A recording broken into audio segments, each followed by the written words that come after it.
Assalamualaikum warahmatullahi wabarakatuh. Kami dari kelompok 3 akan mempresentasikan atau menjelaskan sedikit mengenai pajak bumi dan bangunan. Di sini kami beranggotakan saya, Cinda Nur Arfia dengan NPM 2501020138 dan Gardea Haya Naila dengan NPM 2501020050 dan yang terakhir ada Anggita Nanda Syahluna Nisa dengan NPM 2501020040. A. Objek pajak. Sejak 2009 terdapat dua administrasi PBB, yaitu yang pertama PBB Pedesaan dan Perkotaan atau P2 yang dikelola pemerintah daerah, kabupaten atau kota. Yang kedua PBB Sektor P5L yang dikelola pemerintah pusat. Mengacu pada PMK 186/2019, PMK 234/2022, objek pajak yang ditetapkan sebagai PBB pusat meliputi sektor pertambangan yang meliputi minyak dan gas bumi, panas bumi, mineral dan batu bara. Lalu yang kedua, sektor lainnya seperti perikanan tangkap, pembudidayaan ikan, jaringan pipa, jaringan kabel, dan fasilitas penyimpanan dan pengolahan. Lalu yang kedua, daftar non-objek PBB pusat. Objek-objek berikut yang tidak dikenai PBB yaitu fasilitas untuk kepentingan umum seperti ibadah, sosial, kesehatan, pendidikan, dan kebudayaan nasional yang tidak digunakan mencari keuntungan. Yang kedua, kuburan atau situs purbakala. Ketiga, hutan lindung, hutan wisata, hutan suaka alam, taman nasional, tanah desa untuk pengembalaan, serta tanah negara tanpa hak atas tanah. Yang keempat, tanah atau bangunan yang digunakan perwakilan diplomatik atau konsulat berdasarkan asas timbal balik. Yang kelima, aset badan atau perwakilan organisasi internasional tertentu yang ditetapkan Menteri Keuangan. Selanjutnya, B. Subjek pajak. Subjek pajak adalah orang atau badan yang memiliki hak atas bumi, mendapat manfaat atas bumi, dan memiliki atau menguasai atau memanfaatkan bangunan. Apabila belum jelas siapa wajib pajaknya, Dirjen Pajak dapat menetapkan subjek pajak secara resmi. Subjek pajak yang ditetapkan dapat memberi keterangan tertulis bila merasa bukan wajib pajak. Dirjen Pajak dapat menerima keterangan atau membatalkan penetapan, menolak keterangan dengan menerbitkan surat keputusan penolakan. Jika tidak direspons dalam waktu 1 bulan, dianggap disetujui. C. Tarif, cara perhitungan, dan saat terutang. Tarif PBB sama dengan 0,5%. Dasar pengenaan pajak atau DPP sama dengan NJOP atau nilai jual objek pajak. NJOP adalah harga rata-rata transaksi wajar atau bila tidak ada transaksi, ditentukan dengan perbandingan harga objek sejenis, nilai perolehan baru atau NJOP pengganti. Untuk kontrak karya dan pertambangan seperti batu bara, panas bumi, dan operasi khusus, perhitungan PBB itu mengikuti ketentuan dalam kontrak atau izin usaha terkait. C1. Penetapan NJOP PBB. Terdiri dari NJOP bumi dan NJOP bangunan, ditetapkan setiap 3 tahun oleh Menteri Keuangan atau lebih cepat jika kondisi daerah berubah. Lalu penilaian dilakukan oleh penilai pajak. Selanjutnya di sini terdapat tabel penetapan NJOP PBB. Yang pertama ada NJOP sektor perkebunan. Di sini dituliskan areal-arealnya seperti areal produktif, lalu kriteria dan detailnya, areal belum produktif, areal tidak produktif, areal pengaman, areal emplasemen, dan bangunan. Lalu di NJOP sektor perhutanan ada areal produktif, areal belum produktif, areal tidak produktif, areal pengaman, areal emplasemen, areal perlindungan dan konservasi perhutanan, dan bangunan. Lalu selanjutnya di sebelah kanan ada NJOP sektor pertambangan minyak dan gas bumi atau migas. Arealnya itu areal belum produktif, areal produktif, areal tidak produktif, areal pengaman, areal emplacement, permukaan bumi offshore, dan tubuh bumi eksplorasi, lalu tubuh bumi eksploitasi. Lalu di slide selanjutnya ada tubuh bumi eksploitasi dan bangunan. Selanjutnya, NJOP sektor pertambangan mineral dan batu bara atau minerba, yaitu areal belum dimanfaatkan dan bangunan. Selanjutnya, NJOP sektor pertambangan panas bumi, areal belum produktif, areal produktif, areal tidak produktif, areal pengaman, areal emplacement, permukaan bumi offshore, tubuh bumi eksplorasi. Yang kedua, tata cara penetapan nilai jual kena pajak. Besarnya nilai jual kena pajak sebagai DPP yang terhutang sebagaimana diatur dalam Undang-Undang PBB ditetapkan untuk 1. Objek pajak perkebunan, kehutanan, dan pertambangan sebesar 40% dari NJOP. Yang kedua, objek pajak lainnya sebesar 40% dari NJOP bila NJOP lebih dari 1 juta dan sebesar 20% dari NJOP bila NJOP kurang dari 1 juta. C3. Saat terutang PBB. Saat yang menentukan pajak yang terutang adalah menurut keadaan objek pajak pada 1 Januari.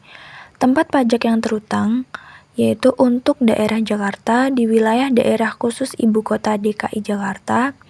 Yang kedua, untuk daerah lainnya di wilayah kabupaten daerah tingkat 2 atau kota madya daerah tingkat 2 yang meliputi letak objek pajak.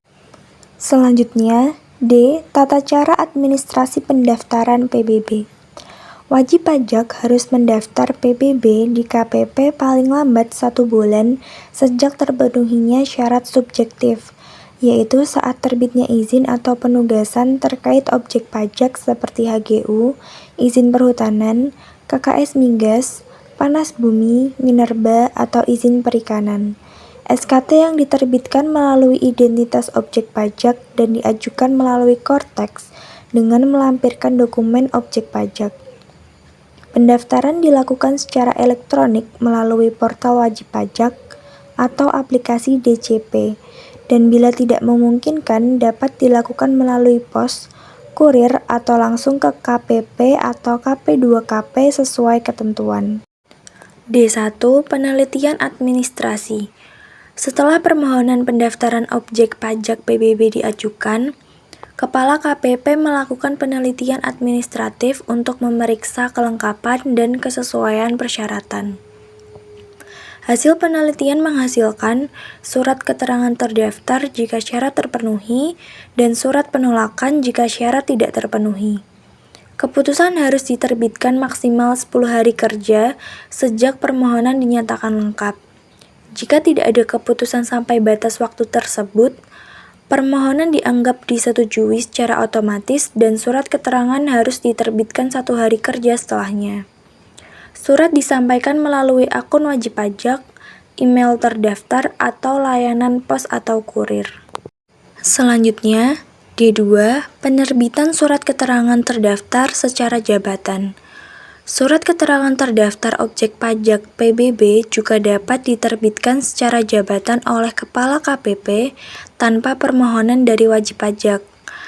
Penerbitan secara jabatan ini dilakukan berdasarkan hasil pemeriksaan atau penelitian administratif, termasuk data dan informasi yang diperoleh dari DCP, kegiatan ekstensifikasi, maupun pengumpulan data lapangan. Surat yang diterbitkan secara jabatan tersebut disampaikan kepada wajib pajak melalui akun wajib pajak, alamat pos elektronik yang terdaftar, atau melalui pos dan jasa kurir. Selanjutnya ada tata cara perubahan data objek pajak PBB. Perubahan data objek pajak PBB dapat dilakukan oleh Kepala KPP berdasarkan permohonan wajib atau secara jabatan sesuai Per 7 PJ tahun 2025. Perubahan mencakup pembetulan nama, lokasi, atau kesalahan administrasi, dan permohonan diajukan secara elektronik atau melalui pos atau kurir dengan melampirkan dokumen pendukung. Setelah permohonan diterima, Kepala KPP melakukan penelitian administratif dan mengeluarkan persetujuan melalui pembaruan SKT atau penolakan. Keputusan diterbitkan paling lambat 5 hari kerja dan disampaikan melalui akun wajib pajak, email terdaftar, atau pos atau kurir. Perubahan secara jabatan mengikuti prosedur penelitian administratif yang sama. D4. Pencabutan surat keterangan terdaftar objek pajak. Pencabutan surat keterangan terdaftar objek pajak PBB dilakukan ketika objek pajak tidak lagi memenuhi syarat subjektif. Pencabutan dapat diajukan oleh wajib pajak atau dilakukan langsung oleh KPP berdasarkan data DJP dengan permohonan yang disampaikan secara elektronik atau melalui pos serta dilampiri dokumen pendukung. KPP melakukan penelitian administratif untuk menentukan persetujuan atau penolakan, dan keputusan harus diterbitkan paling lama 6 bulan sejak permohonan diterima. Jika keputusan tidak diterbitkan dalam batas waktu tersebut, permohonan otomatis dianggap disetujui. Surat keputusan pencabutan atau penolakan kemudian disampaikan melalui akun wajib pajak, email terdaftar, atau layanan pos atau kurir. Selanjutnya ada cara pembayaran. Pajak terutang berdasarkan SPPT harus dibayar paling lambat 6 bulan sejak SPPT diterima wajib pajak. Sedangkan berdasarkan SKP harus dibayar paling lambat 1 bulan sejak SKP diterima.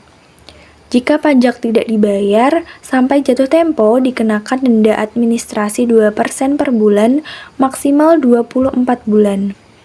Denda beserta kekurangan pajak akan ditagih melalui STP yang harus dibayar paling lambat 1 bulan sejak diterima. Pembayaran PBB dilakukan melalui bank, kantor pos dan giro, atau tempat lain yang ditunjuk Menteri Keuangan. Penagihan lebih lanjut dapat menggunakan surat paksa bila STP tidak dibayar. Selanjutnya ada ketentuan lainnya. Ketentuan lain yang diatur terkait pajak bumi bangunan yaitu pengurangan pajak bumi bangunan terutang dan keberatan ataupun banding di bidang PBB. Yang pertama ada jenis dokumen terkait administrasi PBB. Berdasarkan per 4 PC tahun 2025, jenis dokumen yang berkaitan dengan administrasi PBB ini meliputi yang pertama, surat ketetapan pajak atau SKPN, yang kedua, surat ketetapan pajak lebih bayar SKPLB, yang ketiga, surat ketetapan pajak PBB SKP-PBB, yang keempat, surat tagihan pajak atau STP, yang kelima, surat pemberitahuan, lalu yang keenam, surat pemberitahuan pajak terutang atau SPPT. Selanjutnya ada pengurangan PBB terutang. Pemerintah bisa memberikan keringanan pada jumlah PBB yang harus dibayar jika wajib pajak mengalami bangkrut atau karena kondisi tertentu, objek pajak yang ada hubungannya dengan subjek pajak, atau sebab tertentu lainnya. Yang kedua, terkena bencana. Atas permintaan wajib pajak, Dirjen Pajak dapat mengurangkan denda administrasi karena hal-hal tertentu. Dirjen Pajak yang dalam jabatannya atau tugas pekerjaannya berkaitan langsung dengan objek pajak wajib, seperti menyampaikan laporan bulanan mengenai semua mutasi dan perubahan keadaan objek pajak secara tertulis kepada DJP yang wilayah kerjanya meliputi letak objek pajak. Yang kedua, memberikan keterangan yang diperlukan atas permintaan DPC. Lalu ada keberatan dan banding. Jika wajib pajak merasa jumlah PBB yang tertera terlalu besar, maka wajib pajak berhak untuk mengajukan keberatan. Surat keberatan diajukan secara tertulis menggunakan bahasa Indonesia dan dengan alasan yang sangat jelas. Waktu protes diajukan paling lambat 3 bulan setelah menerima surat PBB tersebut, kecuali jika dalam waktu 3 bulan tidak bisa protes karena hal yang di luar kendali wajib pajak, misalnya sakit parah. Sekian materi yang dapat kami sampaikan. Kurang lebihnya mohon maaf. Wassalamualaikum warahmatullahi wabarakatuh.